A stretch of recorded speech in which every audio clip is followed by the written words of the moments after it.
Hello everyone, welcome back to my channel.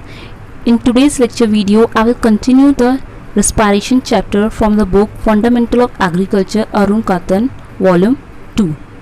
If you have not watched the previous lecture video, so I request you to watch that videos first because earlier video में हमने already cover करा है important steps of aerobic respiration like glycolysis, link reaction, Krebs cycle, electron transport system. This all has been covered. तो अगर आपने video नहीं देखें तो प्लेलिस्ट में जाके आप वीडियो देख सकते हैं बिकॉज आज का जो लेक्चर है बहुत इंपॉर्टेंट है और ये पूरा चैप्टर ये पूरा टॉपिक है ये प्रीवियस लेक्चर वीडियो से रिलेटेड है। अगर आपने प्रीवियस का कुछ नहीं देखा है तो आपको ये चैप्टर और ये टॉपिक समझने में आज की वीडियो का डिफ़िकल्टी हो सकती है। So it's my request to watch that video first than come here.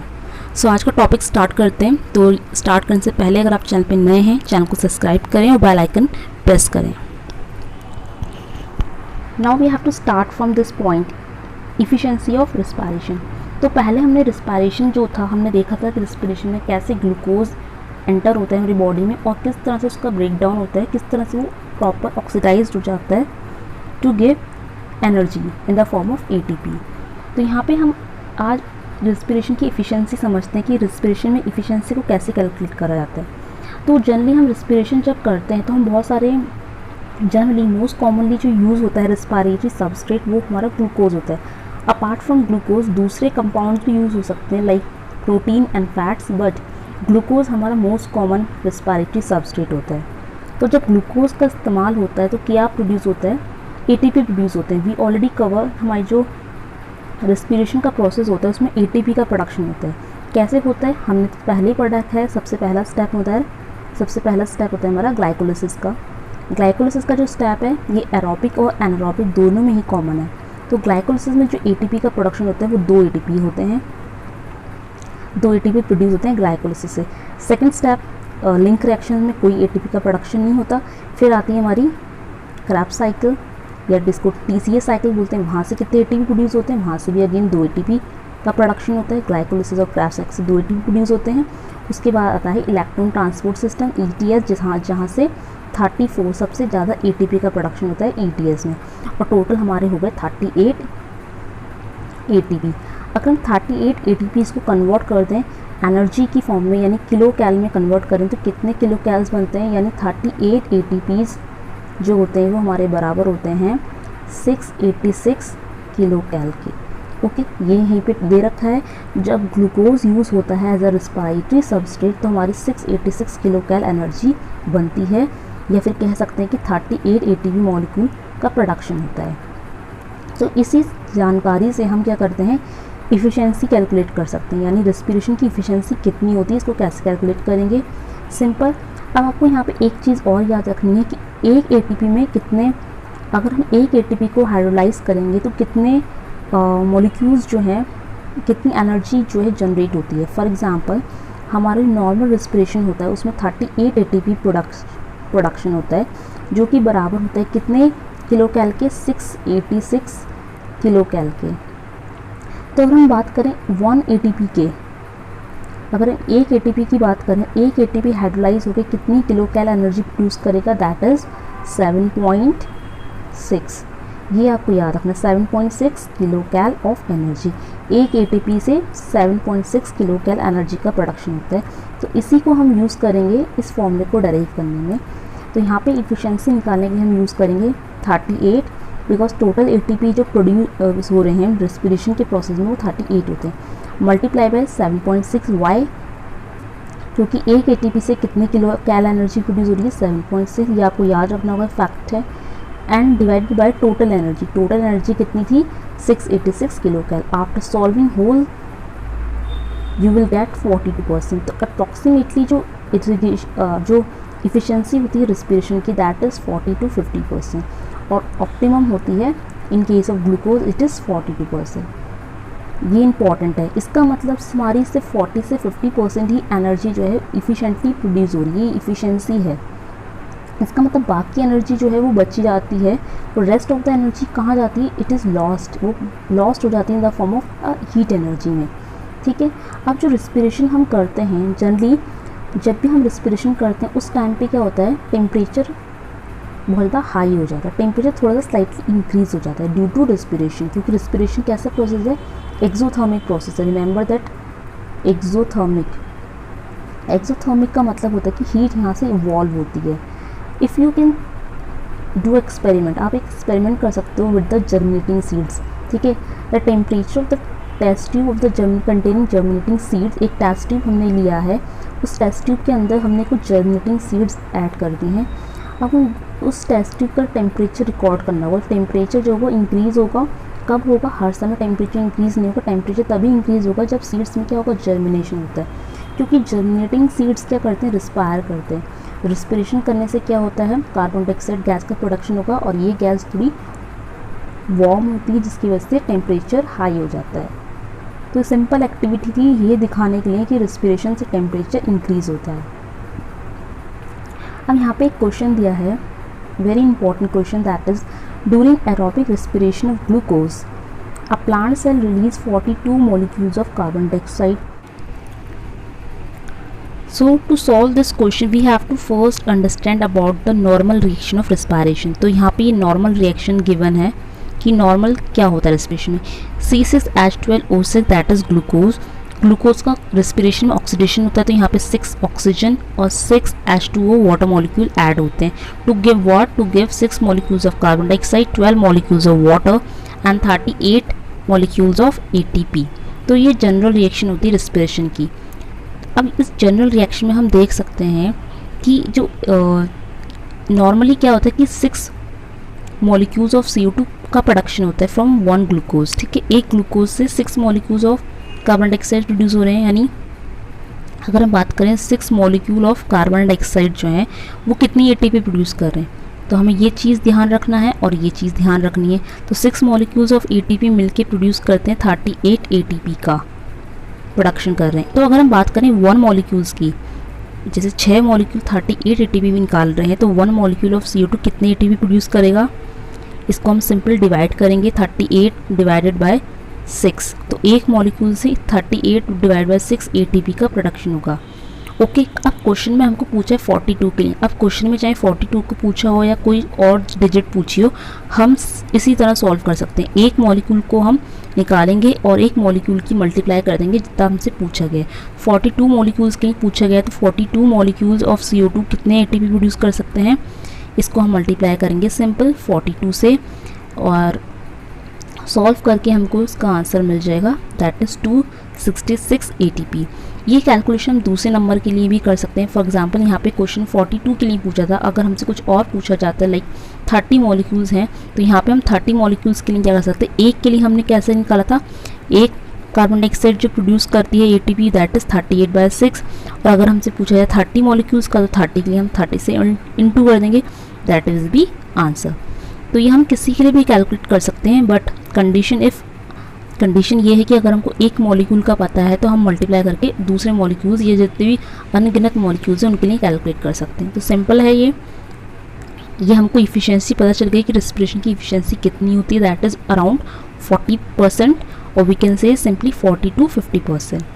अब आगे हमको देखना है रेस्पिरेटरी क्वोशिएंट क्या होता है, जिसको हम रेस्पिरेटरी रेशियो भी बोलते हैं। इसको रेशियो इसलिए बोलते हैं क्योंकि एक तरह का रेशियो ही होता है। ये इसका फॉर्मूला है, that is volume of released carbon dioxide divided by volume of absorb oxygen.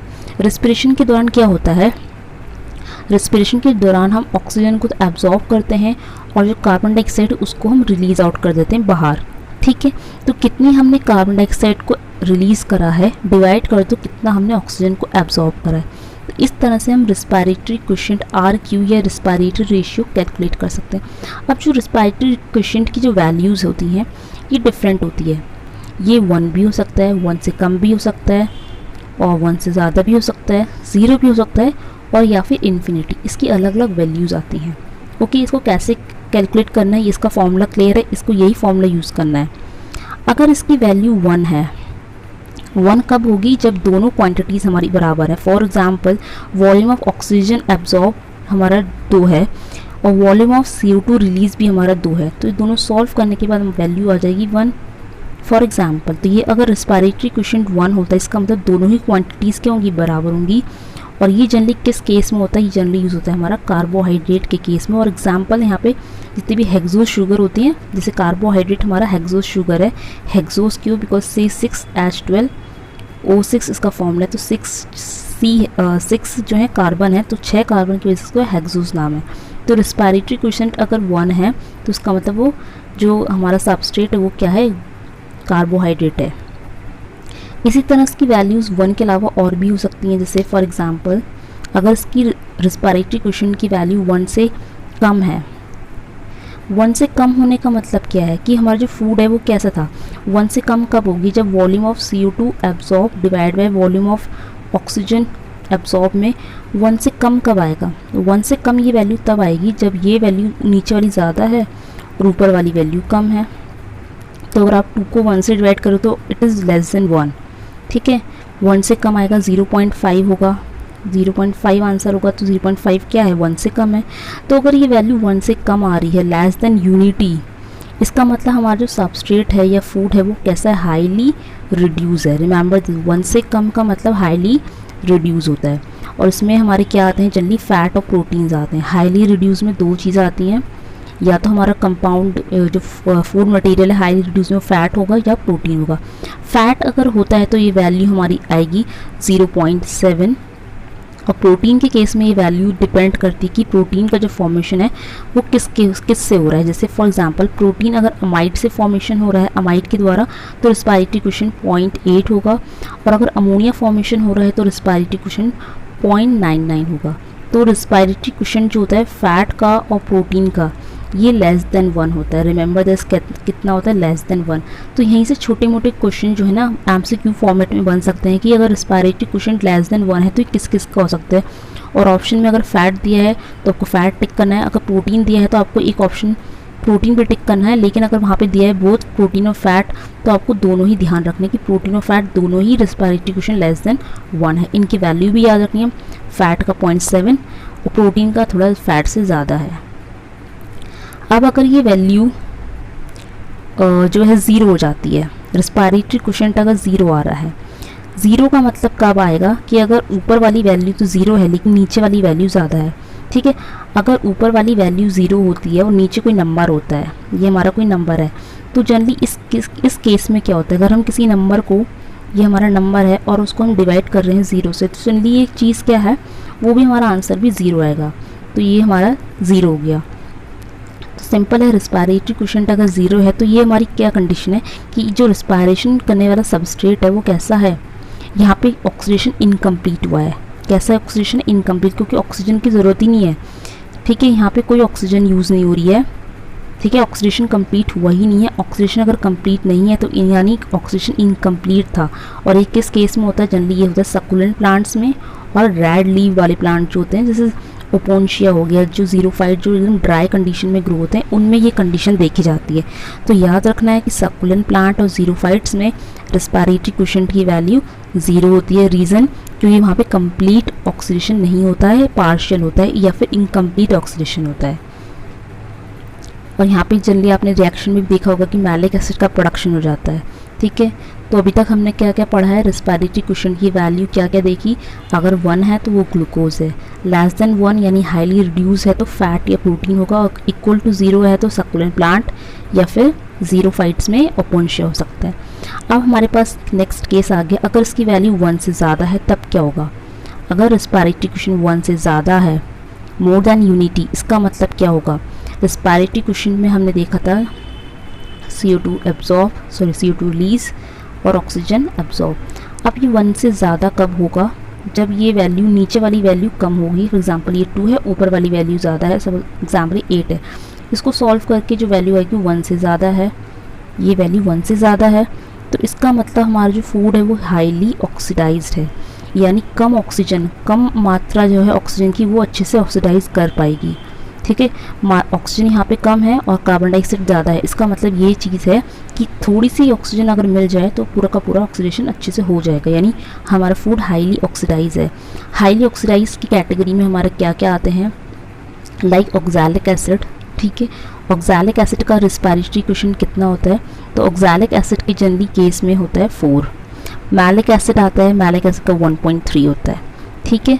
इसके अलावा एक होता है हमारा एनारोबिक रेस्पिरेशन। एनारोबिक रेस्पिरेशन का केस थोड़ा सा स्पेशल है, ठीक है। थोड़ा स्पेशल क्यों है, बिकॉज इसका रेस्पिरेटरी क्वेश्चन की वैल्यू जो है 1 से बहुत ज़्यादा है। बहुत ज़्यादा का मतलब काउंटलेस है, आप गिन ही नहीं सकते। गिन नहीं सकते तो हम इसको क्या बोलते हैं, इन्फिनिटी बोलते हैं। आपको अच्छे से पता होगा इन्फिनिटी का साइन ऐसा होता है। इन्फिनिटी का मतलब होता है कोई वैल्यू बहुत ज़्यादा अधिक है जिसको हम गिन नहीं सकते, दैट इज़ इन्फिनिटी, ठीक है। ये जनरली किस केस में होता है, ये होता है एनारोबिक रेस्पिरेशन के केस में। एनारोबिक रेस्पिरेशन हमारा होता है ईस्ट में। फॉर एग्जांपल हमारा जो ईस्ट होता है, ईस्ट में हमारा एनारोबिक रेस्पिरेशन होता है, ठीक है। और इसके अलावा जो हम पढ़ते हैं ना fermentation, fermentation the best example of anaerobic respiration. तो इस केस में हमारा रेस्पिरेटरी क्वोशिएंट की वैल्यू इन्फिनिटी होती है। इन्फिनिटी क्यों होती है, बिकॉज एनारोबिक रेस्पिरेशन है। एनारोबिक रेस्पिरेशन में क्या होगा, CO2 तो रिलीज़ हो रही होगी, लेकिन ऑक्सीजन का क्या, क्योंकि एनारोबिक रेस्पिरेशन हमेशा ऑक्सीजन की एब्सेंस में होता है, तो यहाँ पे कोई ऑक्सीजन है ही नहीं, ज़ीरो मान लो, एकदम नेग्लिजिबल अमाउंट में होती है तो बहुत कम होगी, या फिर कह सकते हैं नेग्लिजिबल अमाउंट। नेग्लिजिबल माने ज़ीरो। तो ज़ीरो को अगर ज़ीरो नीचे होता है, यानी अगर हम किसी चीज़ को डिवाइड करते हैं इस तरह से, ज़ीरो बाहर है और किसी चीज़ को हम डिवाइड कर रहे हैं, कोई नंबर है यहाँ पे 2, 3 है वटएवर, तो इस केस में वो आंसर कुछ नहीं आता, इस केस में इन्फिनिटी हो जाता है। तो आपको मैथ्स के ना सिंपल मैथ्स का जो रूल है वो आपको याद रखना होगा। 2 रूल आपको याद रखना है। रूल नंबर 1 कि अगर हम ज़ीरो को किसी नंबर से डिवाइड कर रहे हैं, कोई नंबर है 2, मैंने एग्जाम्पल लिखा है, कुछ भी हो सकता है। बात यह है कि अगर हम ज़ीरो बाहर रहता है, ज़ीरो को डिवाइड करें किसी नंबर से, तो आंसर विल बी इन्फिनिटी, ये चीज़ इन्फिनिटी में पहुंच जाएगी। दूसरा मैथ्स का रूल ये है कि अगर कोई नंबर बाहर है और हम उसको ज़ीरो से डिवाइड करेंगे, तो इस केस में आंसर हमारा ज़ीरो ही आएगा, ठीक है। इस केस में इन्फिनिटी आता है। पहले केस में इन्फिनिटी है और दूसरे केस में ज़ीरो। इन्फिनिटी वाला जो ऑप्शन है वो हमारा एनारोबिक रेस्पिरेशन में होता है, ठीक है। और ज़ीरो वाला हमने कहाँ देखा था, ज़ीरो अगर आ रहा है तो ये हमारा सक्कुलेंट प्लांट्स होते हैं, सक्कुलेंट या फिर ओपोन्शिया में हमने देखा था। तो ये हमारा रेस्पिरेटरी क्वेश्चन हो गया। रेस्पिरेटरी क्वेश्चन को मेज़र कैसे करते हैं, तो रेस्पिरेटरी क्वेश्चन को प्लांट में हम मेज़र करने के लिए इंस्ट्रूमेंट यूज़ करते हैं, दैट इज़ गैनॉन्ग्स रेस्पायरोमीटर। नाम रेस्पिरेशन से ही मैच खा रहा है तो याद करना भी ईजी होगा, Ganong's respirometer. Now next we try to understand the difference between aerobic respiration and anaerobic respiration. Aerobic respiration बहुत कॉम्प्लेक्स प्रोसेस है, जबकि एनारोबिक रेस्पिरेशन बहुत सिंपल प्रोसेस में ऑक्सीजन की रिक्वायरमेंट नहीं होती। पहला डिफरेंस तो ये हो गया कि oxidation in presence of oxygen and here anaerobic में absence of oxygen. Second point बहुत इंपॉर्टेंट है। सेकेंड पॉइंट है एरोबिक रेस्पिरेशन के बारे में कि इंटरमॉलिक्यूलर रेस्पिरेशन होता है और एनारोबिक जो है वो इंट्रामॉलिक्यूलर होता है। अब ये इंटर और इंट्रा क्या होता है, बहुत सारे लोग तो इसी शब्द में कंफ्यूज रहते हैं कि इंटर और इंट्रा क्या होता है। तो जो हमारा एरोबिक रेस्पिरेशन है वो है हमारा इंटरमॉलिक्यूलर। इंटर का मतलब क्या होता है, इंटर का मतलब होता है इन बिटवीन टू, ठीक है। इंटर मतलब बिटवीन, बीच में, और इंट्रा का मतलब होता है विद इन, ठीक है। बहुत सारे लोगों को कन्फ्यूजन हो जाती है इसको याद रखने में, तो मैंने कैसे याद रखा है मैं आपको अपना बताती हूँ, आप भी उसकी हेल्प लेके अपना भी याद रख सकते हैं। तो देखो, हम जब इंटर में होते हैं, इंटर मतलब क्लास 12th, जब हम क्लास 12th में होते हैं तो हम जनरली स्कूल ख़त्म होने वाला था, क्योंकि क्लास 12 के बाद कोई क्लास 13 14 तो होती नहीं है, क्लास 12 ही लास्ट होता है। उससे पहले तक जो हम थे स्कूल में थे, और क्लास 12 के बाद सपोज़ हम कोई ड्रॉप नहीं लेते, हम डायरेक्ट कॉलेज में चले गए। हम कहाँ गए, कॉलेज में। तो कॉलेज और स्कूल के बीच में क्या है, बीच में माने बिटवीन क्या है, बीच में 12th यानी इंटर। तो इसलिए आप याद कर सकते हो इंटर माने बीच में, यानी स्कूल और कॉलेज के बीच में है इंटर 12th, तो 12th यानी इंटर जो है बिटवीन, और बच्चा वो हमारा इंट्रा माने होता है विद इन। इस तरह से आप भी याद रख सकते हो कि इंटर और इंट्रा का मतलब क्या है। अब हम समझ लेते हैं कि एरोबिक रेस्पिरेशन को इंटरमॉलिक्यूलर क्यों कहा गया और एनारोबिक को इंट्रामॉलिक्यूलर क्यों कहा। पहले समझते हैं aerobic respiration. Aerobic respiration intermolecular में बिटवीन मॉलिक्यूल्स। इसमें क्या होता है, एरोबिक रेस्पिरेशन में वी ऑल नो, हम बाहर से क्या करते हैं, ऑक्सीजन लेते हैं, वो ऑक्सीजन हमारी बॉडी के अंदर जाती है एंड वी ऑल नो हमारी जो बॉडी में ब्लड है, वी ऑल हैव ब्लड, उस ब्लड में होता है हीमोग्लोबिन। हीमोग्लोबिन एक इम्पॉर्टेंट पिगमेंट होती है जो कि ब्लड को कैप्चर करती है। इसमें आयरन भी होता है और इस आयरन में जो होता है हीमोग्लोबिन में खासियत ये है कि इसमें ऑक्सीजन एफिनिटी बहुत अधिक होती है, ऑक्सीजन को अच्छे से अपने अंदर घोल लेता है। तो यानी हमारे ब्लड में ऑक्सीजन अच्छे से मिल जाती है और ये हमारे पूरे बॉडी पार्ट्स को पहुंच जाती है, इसलिए इसको बोलते हैं इंटरमोलिकुलर रेस्पिरेशन। जबकि एनारोबिक रेस्पिरेशन को इंट्रामोलिकुलर बोलते हैं, इंट्रामोलिकुलर नहीं विदिन। इसमें क्या होता है कि जो भी ऑक्सीजन, पहली बात तो ऑक्सीजन होती ही नहीं है, तो जो भी ऑर्गेनिज्म होता है वो in absence of oxygen, oxygen की कमी के कारण वो क्या बनाता है, वो कोई एटीपी का प्रोडक्शन यहाँ पे बहुत ज़्यादा हाई तो होता नहीं है, बहुत लो एटीपी का प्रोडक्शन होता है। इसके अलावा यहाँ पे CO2 का प्रोडक्शन होता है, प्लस यहाँ पे वो एसिड का फॉर्मेशन हो जाता है। क्या होता है, जनरली एसिड होता है, जैसे लैक्टिक एसिड हो गया, इस तरह की चीज़ें बनती हैं और एटीपी का प्रोडक्शन बहुत कम होता है, जबकि एरोबिक में एटीपी का प्रोडक्शन ज़्यादा होता है। तो ये डिफरेंस है कि एरोबिक रेस्पिरेशन हमारा इंटरमोलिकुलर है और एनारोबिक रेस्पिरेशन हमारा इंट्रामोलिकुलर है। नेक्स्ट थर्ड डिफरेंस है यहाँ पे एरोबिक के बारे में, ये है कि कंप्लीट ऑक्सीजन हो जाता है। वी ऑल नो अलग अलग स्टेप्स इन्वॉल्व होते हैं। पहला ग्लाइकोलिसिस होता है जिसमें कंप्लीट ऑक्सीडेशन नहीं हुआ होता है, ठीक है, पार्शियल ऑक्सीडेशन होता है, पायरुवेट बन जाता है। उसके बाद कंप्लीट ऑक्सीडेशन करने के लिए आगे स्टेप आता है link reaction, Krebs cycle, ETS। लेकिन एनारोबिक रेस्पिरेशन में पार्शियल ऑक्सीडेशन रहता है, वहाँ कंप्लीट ऑक्सीजन हो भी नहीं सकता बिकॉज एनारोबिक रेस्पिरेशन है। एनारोबिक का मतलब ही है कि यहाँ पे ऑक्सीजन है ही नहीं, ऑक्सीजन है ही नहीं तो ऑक्सीडेशन भी होगा ही नहीं, पूरा तो कभी नहीं होगा, पार्शियली रहेगा। नेक्स्ट डिफरेंस है एरोबिक के बारे में, एनर्जी आउटपुट जनरली हाई होते हैं, यानी यहाँ पे एनर्जी जो है ATP का प्रोडक्शन ज़्यादा है, 38 ATP प्रोडक्शन होते हैं। अलग अलग स्टेप होते हैं, ग्लाइकोलिसिस से 2 ATP, क्रैब साइकिल के 2 ATP और जो ETS है वहाँ से 34 ATP और मिलके बन जाते हैं 38 ATP, बहुत ज़्यादा है। अगर वहीं देखें हम एनारोबिक की तो वहाँ पे ATP का प्रोडक्शन बहुत ही कम है, बहुत कम, कितना, सिर्फ 2 ATP बनते हैं बस। नेक्स्ट डिफरेंस बात करते हैं एरोबिक में एंड प्रोडक्ट की। तो पूरी की पूरी जो रिएक्शन है वो हम इस तरह से लिखते हैं, ये पूरी की पूरी ओवरऑल रिएक्शन है, glucose plus 6 oxygen plus water, it gives 6 carbon dioxide, 12 water and 38 ATP। Okay, ये इसकी एंड प्रोडक्ट है। वहीं पे बात करें अगर एनारोबिक के बारे में, तो एनारोबिक में ग्लूकोज तो ऐड होता है, यहाँ पे भी 2 कैटेगरी बन जाती हैं, alcohol fermentation and lactic acid fermentation. और जनरली जो अल्कोहल फर्मेंटेशन जहाँ पे होता है वहाँ पे कार्बन डाइऑक्साइड भी निकलती है और ये हमारा है अल्कोहल।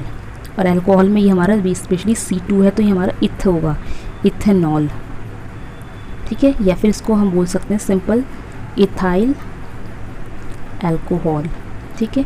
तो उसको हम अल्कोहल फर्मेंटेशन बोलते हैं। अल्कोहल फर्मेंटेशन के टाइम पे कार्बन डाइऑक्साइड के 2 मॉलिक्यूल्स भी निकल जाते हैं और 2 ATP का प्रोडक्शन हो गया।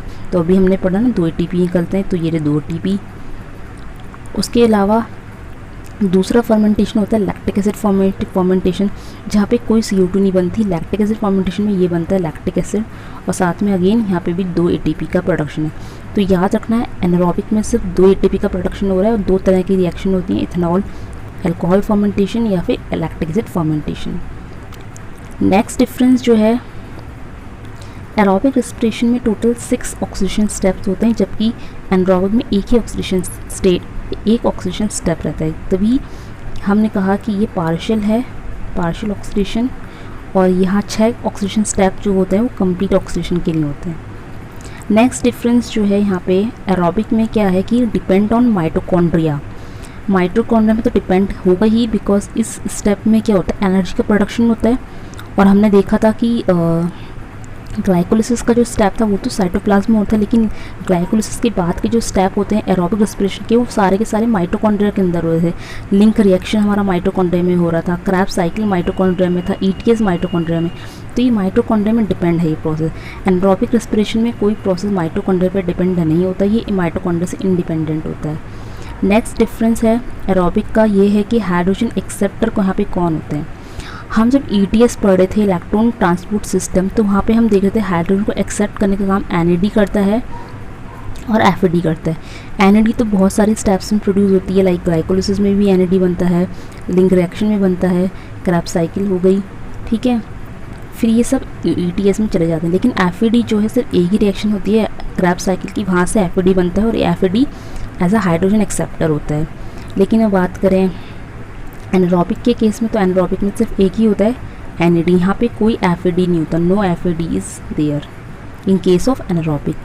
नेक्स्ट डिफरेंस जो है 9th नंबर पे वो ये है कि जो एरोबिक रेस्पिरेशन होते हैं वहाँ पे क्या होता है फॉस्फोराइलेशन। फॉस्फोराइलेशन का मतलब ATP का बनना। तो यहाँ पे जो ATP बनती है वो दो तरीके से बन सकती है, ऑक्सीडेटिव फॉस्फोराइलेशन से और सबस्ट्रेट लेवल फॉस्फोराइलेशन से, याद रखना है। जबकि अगर हम बात करें एनारोबिक में, तो यहाँ पे जो फोटो रेस्पिरेशन होता है, फॉस्फो रेस्पिरेशन, वो सबस्ट्रेट लेवल का होता है, और सबस्ट्रेट को ही हम ट्रांस फॉस्फोराइलेशन भी बोलते हैं। तो यहाँ पे आपको ये डिफरेंस याद रखना है। एरोबिक में ऑक्सीडेटिव और सबस्ट्रेट लेवल दोनों होता है, ठीक है। सबस्ट्रेट लेवल कहाँ पे हो रहा था, अगर आपको रिएक्शन अच्छे से याद हो, हमने डिस्कस करा था। सबस्ट्रेट लेवल फॉस्फोराइलेशन हो रहा था, एक तो हमारा ग्लाइकोलिसिस में हो रहा था। ग्लाइकोलिसिस में जो ATP का प्रोडक्शन है वो सबस्ट्रेट लेवल में होता है। इसके अलावा हमारी क्रैब्स साइकिल थी, क्रैब्स साइकिल में भी जो ATP का प्रोडक्शन है वो सबस्ट्रेट लेवल है। और जो हमारा जो ETS था, इलेक्ट्रॉन ट्रांसपोर्ट सिस्टम, यहाँ पे जो ATP का प्रोडक्शन था ये कैसा था, ये ऑक्सीडेटिव था, ये ऑक्सीडेटिव फॉस्फोराइलेशन से हो रहा था, ठीक है। तो आपको याद रखना है कि एरोबिक के केस में जो फॉस्फोराइलेशन होता है यानी ATP का प्रोडक्शन होता है वो ऑक्सीडेटिव भी होता है और सबस्ट्रेट लेवल भी होता है। लेकिन वहीं पे अगर हम बात करें एनारोबिक के केस में, एनारोबिक में कोई ऑक्सीडेटिव नहीं होता, सिर्फ सबस्ट्रेट लेवल होता है। नेक्स्ट जो डिफरेंस है वो यहाँ पे है रेस्पिरेटरी क्वोशिएंट को लेके। Next difference related to respiratory quotient. अब जो रेस्पिरेटरी क्वोशिएंट की वैल्यू हुई ये हमने पढ़ी थी, कितनी होती है, हाँ यहाँ पे हमको याद है कि 1 हो सकती है, 1 से कम हो सकती है, 1 से ज़्यादा हो सकती है या 0 हो सकती है। ये सारी की सारी रेस्पिरेटरी क्वोशिएंट की वैल्यूज़ जो हैं पॉसिबल होते हैं एरोबिक रेस्पिरेशन में। लेकिन एनारोबिक की बात करें तो एनारोबिक रेस्पिरेशन के लिए ये वैल्यू जो होती है इन्फिनिटी होती है। रिमेंबर दिस, इन्फिनिटी अभी हमने पढ़ा था। इन्फिनिटी किसके केस में हो सकती है, anaerobic respiration. For example east में ये वैल्यू जो होती है इन्फिनिटी तक पहुंच जाती है, क्योंकि ईस्ट क्या है, एक तरह का एनारोबिक माइक्रो ऑर्गेनिजम्स है। Now we understand the next difference between the respiration and photo respiration. Respiration and photo respiration, तो फोटो का मतलब होता है लाइट, यानी ये रेस्पिरेशन लाइट की प्रेजेंस में होता है। और रेस्पिरेशन जो है उसको लाइट से कोई फ़र्क नहीं पड़ता, लाइट हो या डार्क हो, रेस्पिरेशन तो होता ही है। और फोटो रेस्पिरेशन हमेशा लाइट की प्रेजेंस में होता है। एक तो ये डिफरेंस हो गया, नाम से क्लियर है। अब इसके बारे में डिटेल देख लेते हैं। पहला पॉइंट जो है रेस्पिरेशन के बारे में, that is the respiratory substrate like carbohydrate, fat and protein. यहाँ पे रेस्पिरेशन के जो सबस्ट्रेट यूज़ होते हैं 3 होते हैं, लेकिन इन तीनों में सबसे ज़्यादा कॉमन जो होता है दैट इज़ कार्बोहाइड्रेट। अभी हम देखा था रेस्पिरेटरी क्वोशिएंट की वैल्यू जो है यहाँ पे होती है इक्वल टू 1, ओके। और फैट और प्रोटीन की जो रेस्पिरेटरी क्वोशिएंट होती है वो क्योंकि फ़ैट और प्रोटीन कैसे हैं, हाईली रिड्यूस फूड है, हाईली रिड्यूस होते हैं, इसका रेस्पिरेटरी क्वोशिएंट हमेशा 1 से कम रहेगा, ओके। फैट का 0.7 और प्रोटीन का 0.8 से 0.9। अगर हम बात करें फोटो रेस्पिरेशन की, तो यहाँ पे जो होता है ग्लाइकोलेट का फॉर्मेशन होता है। फोटो रेस्पिरेशन को हम ग्लाइकोलेट पाथवे भी बोलते हैं और उसको हम C2 पाथवे भी बोलते हैं।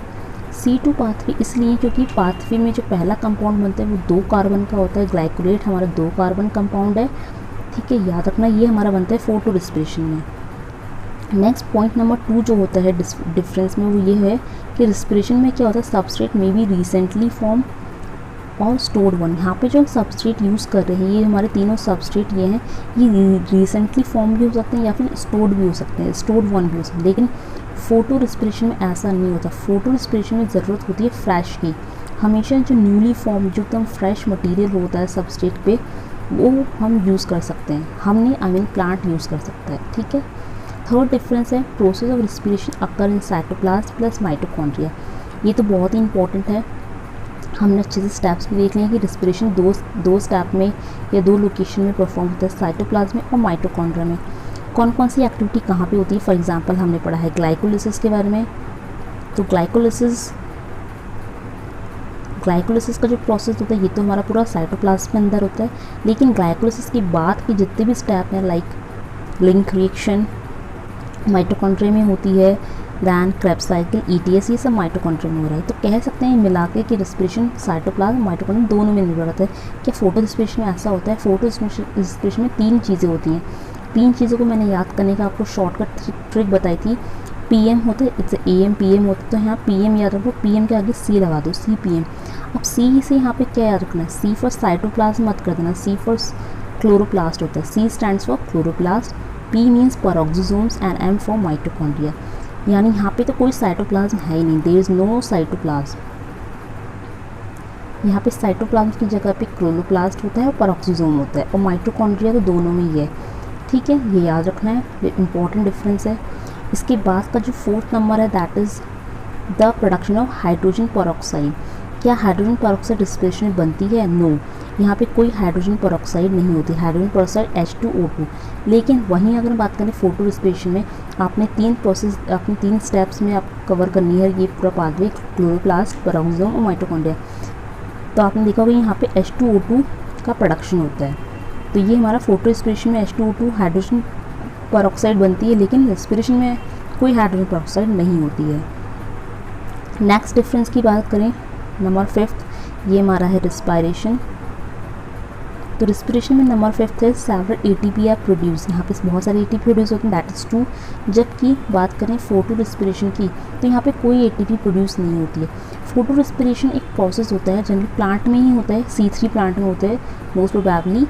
इसमें क्या होता है, प्लांट क्या करता है, जब बहुत ज़्यादा टेम्परेचर हाई हो जाता है, ऑक्सीजन हाई हो जाती है और CO2 का कंसंट्रेशन कम होने लगता है, घट जाता है CO2, उस टाइम पे प्लांट फोटो रेस्पिरेशन करना स्टार्ट कर देते हैं। प्लांट क्या करेंगे, ATP को यूज़ करने लग जाते हैं। ATP का यहाँ पे बात करी प्रोडक्शन की, तो ATP का प्रोडक्शन नहीं होता।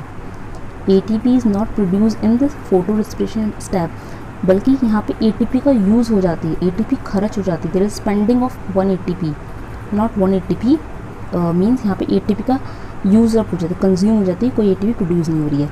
तो फोटो रेस्पिरेशन में प्लांट क्या करते हैं, जनरली CO2 यूज़ करते हैं, सॉरी CO2 यूज़ नहीं करते, CO2 प्रोड्यूस करते हैं। यहाँ पे वो यूज़ करते हैं ऑक्सीजन और ATP का। ऑक्सीजन ATP यूज़ करके लास्ट में CO2 को निकाल देते हैं। प्लांट के लिए तो CO2 बहुत ज़्यादा महत्वपूर्ण होती है, बहुत इंपॉर्टेंट होती है, और फोटो रेस्पिरेशन का प्रोसेस जो है वो सब कुछ गड़बड़ कर देता है। गड़बड़ इन द सेंस कि वो CO2 जो लेनी होती है वो बाहर भेज देता है।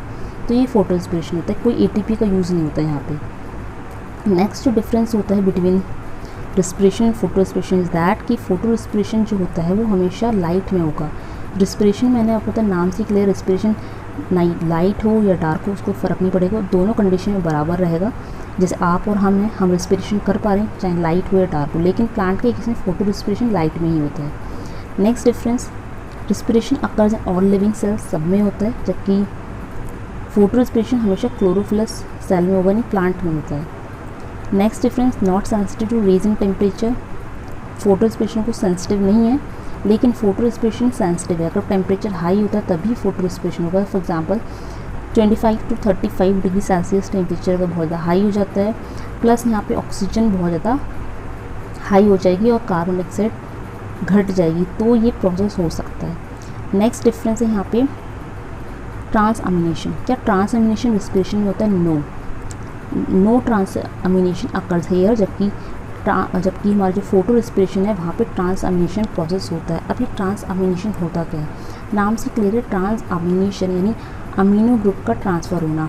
We all know about the amino acids, सबको अमीनो एसिड्स के बारे में पता है। अमीनो एसिड ऐसे कंपाउंड होते हैं जिनमें एक तो अमीनो ग्रुप होता है यानी NH2 ग्रुप, अमाइनो ग्रुप होता है लगा हुआ, और एक एसिड यानी कार्बोक्सिलिक ग्रुप COOH ग्रुप होता है। तो ट्रांस अमीनेशन प्रोसेस में एक कंपाउंड का जो अमाइनो ग्रुप है NH2 ग्रुप, ये दूसरे कंपाउंड को ट्रांसफ़र कर दिया जाएगा, ये होता है ट्रांस अमीनेशन।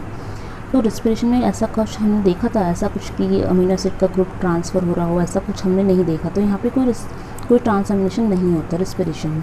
फोटो रेस्पिरेशन की अगर बात करें तो फोटो रेस्पिरेशन यानी C2 पाथवे जहाँ पे ग्लाइकोलेट बनता है, ठीक है, और आपको अच्छे से याद है फोटो रेस्पिरेशन में सबसे पहले एक बनता है ग्लाइकोलेट। सबसे पहले आपको पता होगा कि फोटो रेस्पिरेशन 3 जगह पे होती है, CPM, C stands for chloroplast, peroxisome, mitochondria. तो क्लोरोप्लास्ट में क्या होता है, यहाँ पे ग्लाइकोलेट का फॉर्मेशन हो जाता है। ग्लाइकोलेट का फॉर्मेशन के बाद यहाँ पे क्या बनता है, यहाँ पे बनता है ग्लाइसिन। पेरोक्सोसोम आते आते ग्लाइसिन तैयार होता है और माइटोकॉन्ड्रिया में बन जाता है सीरीन। ठीक है, तो ग्लाइसिन क्या है, एक अमीनो एसिड है, सबसे सिंपल अमीनो एसिड में काउंट होता है ग्लाइसिन। रिमेंबर दिस, अगर क्वेश्चन बन गया है यहाँ से पूछ लिया कि सबसे सिंपल और साधारण अमीनो एसिड कौन सा है, तो वो ग्लाइसिन है। अब ग्लाइसिन से बन जाता है सीरीन, तो यहाँ पे ट्रांसअमीनेशन हो चुका है। ट्रांसअमीनेशन का मतलब कि अमीनो एसिड का ग्रुप का ट्रांसफ़र हो गया है। तो ये फोटो रेस्पिरेशन में हो रहा है, ये पूरा का पूरा प्रोसेस फोटो रेस्पिरेशन। तो फोटो रेस्पिरेशन में ट्रांसअमीनेशन होता है, यस। तो ये इंपॉर्टेंट डिफरेंस है between respiration and photo respiration. Now we move on next topic, that is last topic of this chapter, that is the factor affecting the respiration, and here we are discussing about the aerobic respiration only. तो यहाँ पे जो important factors हैं उनको दो categories में divide करा है, that is the first category is the external factor and the next category is the internal factor. पहले हम बात करेंगे external factors में कौन कौन आते हैं। The first one important, that is temperature, तापमान। ठीक है, जैसे टेम्परेचर इंक्रीज़ होता है, क्या रेट ऑफ रेस्पिरेशन इंक्रीज़ होता है, yes it is obviously increase. तो पहला फैक्टर ये है, कह रहा है कि टेम्परेचर के इंक्रीज़ के होने के साथ साथ रेट ऑफ रेस्पिरेशन इंक्रीज़ होता है। इसको हम बोलते हैं went of law. Went of law जो लॉ है, ये लॉ ये कहता है कि रेस्पिरेशन रेट हमेशा दुगना या तिगुना हो जाएगा अगर 10 डिग्री सेल्सियस टेम्परेचर इंक्रीज़ हुआ।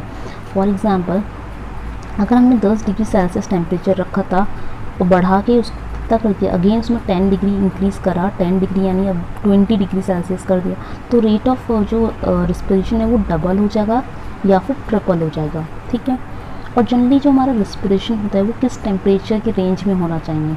तो रिस्पिरेशन का जो normal range of temperature, that is 0 से 45 डिग्री सेल्सियस का टेम्परेचर में रिस्पिरेशन होता है, ये याद रखना है। और यहाँ पे रेंज के साथ साथ आपको ऑप्टिमम टेम्परेचर भी याद रखना है कि वो ऑप्टिमम टेम्परेचर क्या है, दैट इज़ 30 डिग्री सेल्सियस। तो ऑप्टिमम 30 डिग्री सेल्सियस टेम्परेचर में ये होता है, लेकिन टेम्परेचर रेंज है 0 से 45 डिग्री सेल्सियस। अब टेम्परेचर याद रखना क्यों ज़रूरी है, बिकॉज मोस्ट ऑफ द जो प्लांट्स होते हैं, एग्जाम्पल फ्रूट्स होता है, कोई फल है, फल भी क्या एक तरह का प्लांट टिश्यू है, प्लांट टिश्यू तो उसमें भी रेस्पिरेशन होगा। तो किसी फ्रूट को हार्वेस्ट करने के बाद कैसे स्टोर करना है, किस टेम्परेचर पे स्टोर करना है, ये सब बातें के लिए हमको टेम्परेचर के बारे में इंपॉर्टेंट इन्फॉर्मेशन होनी चाहिए। ठीक है, जैसे for example at high temperature there is a decrease in the respiration rate and responsible factor is time factor. At very low temperature the respiration rate is very low and is insignificant. तो बहुत ज़्यादा high temperature में ज़रूरी नहीं respiration high हो, decrease भी हो जाता है और इनसिग्निफिकेंट हो जाता है। ठीक है, और नेक्स्ट फैक्टर आता है यहाँ पे हमारा लाइट। लाइट का जो है इतना इंपॉर्टेंट रोल नहीं है। जनरली लाइट क्या करता है, लाइट की वजह से भी एक तरह से कह सकते हैं टेम्परेचर इंक्रीज़ होता है, टेम्परेचर इंक्रीज़ हो जाएगा तो सेम फोटो जो रिस्पिरेशन है वो बढ़ जाएगा। इसके अलावा जो लाइट होती है, वो लाइट जो होती है मेंटेन करती है एक्टिविटी ऑफ स्टोमेटा। स्टोमेटा कई ओपनिंग और क्लोजिंग को भी रेगुलेट करती है लाइट। फिर है हमारा important concentration oxygen and concentration of carbon dioxide, ये दोनों इंपॉर्टेंट फैक्टर हैं। ठीक है, जैसे अगर हम बात करें ऑक्सीजन का कंसंट्रेशन, तो ऑक्सीजन जैसे जैसे ज़्यादा होगी तो रेस्पिरेशन अच्छा होगा, but the concentration in the atmosphere of the oxygen is limited, यानी कांस्टेंट है। ऑक्सीजन का जो अमाउंट है वो हमारे एटमॉस्फेयर में कांस्टेंट है। अगर आपको अच्छे से पता है कि हमारे जो एटमॉस्फेयर है उसमें सबसे ज़्यादा कौन सी गैस पाई जाती है, तो you all are aware about nitrogen gas is the highest, that is around 78% is nitrogen. After that हमारी ऑक्सीजन गैस आती है, ऑक्सीजन इज़ अराउंड 21%। तो ये जो रेट प्रपोर्शन है ये हमारा एटमॉस्फेयर में कांस्टेंट है। इसके अलावा बात करें कार्बन डाइऑक्साइड कंसंट्रेशन, ये भी हमारे एटमॉस्फेयर में कांस्टेंट है, तो उसका इफेक्ट भी ऐसा कुछ खास नहीं रहता। ठीक है, अगर हम बात करें नाइट्रोजन देन ऑक्सीजन देन हमारी जो कार्बन डाइऑक्साइड गैस है उसका प्रोपोर्शन भी कांस्टेंट है, दैट इज़ 0.03%। ठीक है, कंपैरेटिवली ये जो हमारा कंसंट्रेशन है हमारे एटमॉस्फेयर में है, ये हमारी एटमॉस्फेरिक की कार्बन डाइऑक्साइड है। लेकिन अगर हम बात करें सॉइल की, तो सॉइल में कार्बन डाइऑक्साइड कंसंट्रेशन हमेशा हाई होता है as compare to atmosphere. Then after that next important factor है वाटर। वाटर में क्या होता है, वाटर एज सच कोई इंपॉर्टेंट फैक्टर तो है नहीं, इसका बहुत ही कम और स्लाइटली इफेक्ट होता है रिस्पिरेशन में। यहाँ पे क्या होता है कि slight change in water content does not effect, ठीक, ज़्यादा कुछ खास असर नहीं पड़ता। लेकिन अगर पानी की कमी हो जाती है तो रिस्पिरेशन क्या होता है, बढ़ने लगता है। पानी की कमी के कारण रिस्पिरेशन बढ़ने लगता है और जनरली जो वाटर स्ट्रेस की कंडीशन आ जाती है। ठीक है, but very low content of water, जैसे बहुत कमी हो गई है पानी, जैसे ड्राई सीड्स हमारे होते हैं या स्टोर ट्यूबर होते हैं, इनमें पानी बहुत कम होता है। पानी कम होने के कारण ही इनमें क्या होता है, रेस्पिरेशन घटने लगता है। फॉर एग्जांपल स्टोर ट्यूबर्स की अगर बात करते हैं तो यहाँ पे हमारा एग्जांपल है पोटैटो का। पोटैटो हो गए, इनको हम लंबे टाइम तक स्टोर कर पाते हैं because of low respiration rate, क्योंकि इनका रिस्पिरेशन बहुत कम होता है। रिस्पिरेशन कम होने के कारण है कि पानी की यहाँ पे कमी होती है, एकदम ड्राई रहते हैं ये। नेक्स्ट फैक्टर जो है 6th one, that is injury. जब भी प्लांट्स में कोई कट लग जाता है या वाउंड हो जाता है, घाव हो जाता है, इंजरी हो जाती है, उस वाले पार्ट में रिस्पिरेशन बहुत अधिक हो जाता है। रिस्पिरेशन हाई होने के कारण क्या होता है, जब भी रिस्पिरेशन बढ़ जाता है तो रिस्पिरेशन में क्या होता है, जो भी कॉम्प्लेक्स कंपाउंड होता है वो टूट के छोटे कंपाउंड में बदलने लगते हैं। तो ये होता है रिस्पिरेशन जब इंजरी होती है तो क्या होता है। 7th फैक्टर है केमिकल कंपाउंड्स। अब कुछ केमिकल कंपाउंड ऐसे होते हैं जो रिस्पिरेशन को घटाने का काम करते हैं, यानी रिस्पिरेशन को कम करना, रिड्यूस करने का काम करते हैं। ये जनरली जो होते हैं इंजाइमेटिक इनहिबिटर्स होते हैं, जैसे cyanides, azides, carbon monoxide, iodoacetate and chloroform ether. ये कुछ कंपाउंड्स हैं जो जिनके नाम आपको याद होने चाहिए, एक बार इनको रीड कर देना कि इन कंपाउंड से रिस्पिरेशन क्या होता है, हमेशा रिड्यूस होता है। They all reduce the rate of respiration. 8th factor है हमारा मैकेनिकल इफेक्ट। मैकेनिकल इफेक्ट में सिंपली ये बताया गया है कि अगर हम किसी प्लांट को जेंटली थोड़ा सा वर्क कर दें या बेंड कर दें तो उसका रिस्पिरेशन बढ़ने लगता है। लेकिन अगर बहुत तेज़ हवा आ रही है या बहुत तेज़ आंधी तूफान आ रहा है, उस टाइम पे बहुत तेज़ हवा के कारण जो प्लांट होते हैं वो जनरली अपने स्टोमेटा को ही बंद कर देते हैं, और स्टोमेटा बंद होने के बाद उनकी ऑक्सीजन सप्लाई भी कट ऑफ हो जाती है। ऑक्सीजन सप्लाई जब कट ऑफ हो गई तो रिस्पिरेशन क्या होगा, घट जाएगा। ठीक है, तो ये हमारे कुछ एक्सटर्नल फैक्टर्स थे। अब यहाँ पे 2 इंटरनल फैक्टर्स के बारे में भी हमको देखना है। पहला इंटरनल फैक्टर है हमारा प्रोटोप्लाज्मिक फैक्टर और दूसरा है हमारा कंसंट्रेशन ऑफ रिस्पिरेटरी मटेरियल। तो पहले देखना है प्रोटोप्लाज्मिक फैक्टर के बारे में। जल्दी जब प्लांट यंग होता है, प्लांट्स में जब यंग सेल्स होते हैं, यंग सेल्स में प्रोटोप्लाज्म बहुत अच्छा होता है, बहुत एक्टिव होता है। तो उस सेल्स में क्या होता है, रिस्पिरेशन बहुत ज़्यादा तेज होता है comparatively as compare to old cells. तो ओल्डर सेल्स में जो होता है प्रोटोप्लाज्म थोड़ा कम मात्रा में पाया जाता है। वहाँ पे क्या होता है, जैसे जैसे सेल पुराना होने लगता है, ओल्ड हो जाता है, तो प्रोटोप्लाज्म बहुत कम बचता है, सेल में वैक्यूल बढ़ने लगता है। ठीक है, अब क्योंकि प्रोटोप्लाज्म बहुत कम है तो रिस्पायरेशन अब कम होगा। जल्दी ओल्ड एज में यानी प्लांट्स में जब ओल्ड एज आ जाती है तो सेनेसेंस कहलाई जाती है, और इस एज में आने के बाद जैसे जैसे प्लांट बूढ़ा हो जाता है, ओल्ड एज में आ जाता है, तो रिस्पिरेशन घटने लगता है। क्योंकि यंग सेल में प्रोटोप्लाज्म बहुत ज़्यादा है, प्रोटोप्लाज्म ज़्यादा है तो रिस्पिरेशन भी ज़्यादा होगा, क्योंकि प्रोटोप्लाज्म में ऐसे एंजाइम होते हैं जो रिस्पिरेशन को सपोर्ट करते हैं। लेकिन वहीं पे बात करें ओल्ड सेल्स में, जब प्रोटोप्लाज्म घटने लगता है, प्रोटोप्लाज्म घट जाएगा तो रिस्पिरेशन भी घट जाएगा। और नेक्स्ट फैक्टर है यहाँ पे हमारा रिस्पिरेटरी मटेरियल का। If other factors are not limiting the respiration rate increases and increase in the respiratory substrate. यानी अगर सारे फैक्टर्स सही हैं, ठीक है, तो हमारा रिस्पिरेशन का रेट बढ़ता है और हमारा रिस्पिरेटरी सबस्ट्रेट भी क्या होगा, इंक्रीज़ होता रहता है। मोस्ट कॉमन यूज़ होने वाला रिस्पिरेटरी सबस्ट्रेट हमारा होता है कार्बोहाइड्रेट। This is important. तो ये हमारे कुछ फैक्टर्स थे। Now here we have to understand about the Pasteur effect. Pasteur effect को पास्चर इफेक्ट इसलिए बोलते हैं बिकॉज एक साइंटिस्ट हैं लुईस पास्चर, इन्होंने इस इफेक्ट को डेवलप करा था इन द ईयर 1857। तो 1857 में लुईस पास्चर ने पास्चर इफेक्ट दिया था। इस इफेक्ट में उन्होंने सिंपल ये बताया कि जब भी एरोबिक रेस्पिरेशन होता है तो जनरली एरोबिक रेस्पिरेशन में जब भी ऑक्सीजन बढ़ती है, ऑक्सीजन बढ़ने के साथ साथ जो रिस्पिरेशन रेट है, रिस्पिरेशन रेट इंक्रीज़ होता है। ऑक्सीजन इंक्रीज़ तो रिस्पिरेशन रेट इंक्रीज़, ये होता है।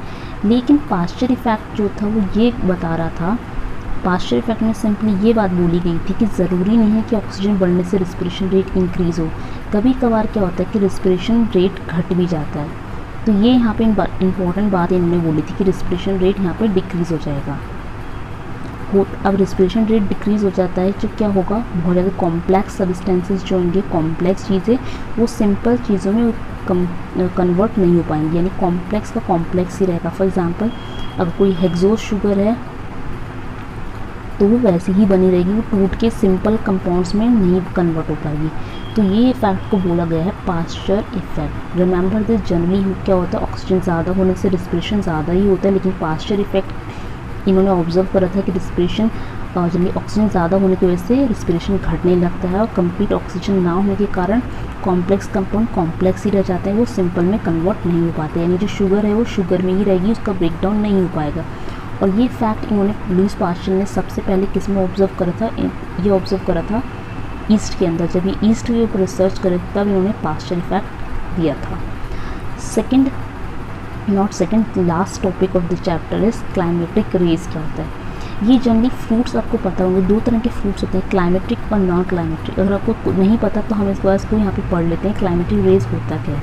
The rate of respiration vary with the age of respirable cells. In meristematic cells respiration is highly, respiration is high, यानी मेरिस्टेमेटिक सेल्स में respiration बहुत ज़्यादा हाई होता है, ठीक है। And become steady in the growing stages, in the maturing fruits और in the ripening of the fruits. Okay, जब फ्रूट राइपन होने लगता है, पकने लगता है, मैच्योर होने के बाद फ्रूट्स एक बार मैच्योर हो गए, मैच्योर के बाद उनकी राइपनिंग होती है, वो पकने लगते हैं। तो जब भी फ्रूट्स का राइपनिंग होती है तो वहाँ पे एक हार्मोन बनता है, इथिलीन।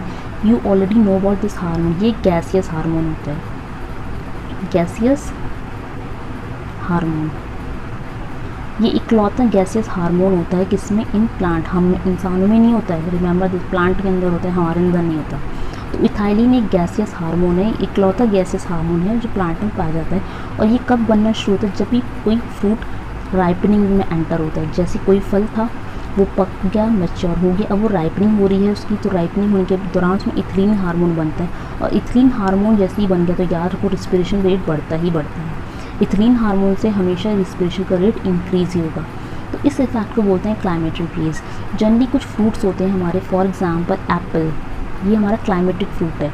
सारे फ्रूट्स क्लाइमेटिक नहीं होते, एग्जांपल नोट कर लो, एप्पल हो गया है, मैंगो बहुत ही फेमस है हमारे क्लाइमेटिक फ्रूट्स में, एप्पल, मैंगो, पियर, देन पपाया बहुत फेमस है, पपाया हो गया, बनाना। तो ये कुछ हमारे इंपॉर्टेंट क्लाइमेटिक फ्रूट हैं एक्स्ट्रा, ठीक है। अब इन क्लाइमेटिक फ्रूट्स में होता क्या है? फॉर एग्जांपल ये पेड़ में लगे हैं, फॉर एग्जांपल मैंगो का पेड़ है, मैंगो के पेड़ में हमने क्या करा, मैंगो मैच्योर हो गया, हमने उसको हार्वेस्ट कर ली, हमने उसकी हार्वेस्टिंग कर ली, पेड़ से तोड़ लिया। पेड़ से तोड़ने के बाद भी हम अब उसको कुछ देर ऐसे ही रखा रहने तो अपने आप ही वो मैच्योर होता रहेगा, यानी इसमें और पकना होता रहेगा, यानी इसकी जो राइपनिंग है वो होती रहेगी आफ्टर हार्वेस्टिंग। हार्वेस्टिंग के बाद भी वो और उसमें गुंजाइश है कि वो पक सकता है। इस तरह के फ्रूट को हम बोलते हैं क्लाइमेटिक फ्रूट, जबकि इसका जस्ट अपोजिट होता है non climacteric. Non climacteric fruit में क्या होता है? नॉन क्लाइमेटिक फ्रूट्स में क्या होता है? इथिलीन प्रोडक्शन नहीं होता है, इथिलीन नहीं बनता है, तो वहाँ पे रिस्पिरेशन रेट हाई नहीं होता। तो ऐसे फ्रूट्स में हमें ज़रूरत होती है कि हम वो कब हार्वेस्ट करें? जब वो प्लांट में, पेड़ में लगे ही अच्छे से पक जाएं, तभी हम उसको तोड़ें। अदरवाइज हम उसको पहले ही तोड़ लेंगे ना तो पक नहीं सकता। फॉर एग्जांपल नॉन क्लाइमेट्रिक में हमारे एग्जांपल आते हैं सिट्रस, लीची, ठीक है, बहुत इंपॉर्टेंट है सिट्रस, लीची, ठीक है, बेर, ये हमारे नॉन क्लाइमेटिक फ्रूट है। एक बार इनको अगर आपने लीची तोड़ ली, एक कच्ची लीची को तोड़ लिया, आप सोच रहे हो पक जाए तोड़ने के बाद, तो ऐसा नहीं होता। क्यों नहीं होता? क्योंकि नॉन क्लाइमेटिक फ्रूट है, उसमें इथिलीन नहीं बनता, इथिलीन नहीं बनेगा तो उसका रिस्पिरेशन रेट नहीं होता ज़्यादा। तो ये था हमारा क्लाइमेटिक रेज के बारे में, और ये चैप्टर जो है कंप्लीट हो चुका है। This chapter is over now. Thank you guys for watching this complete video.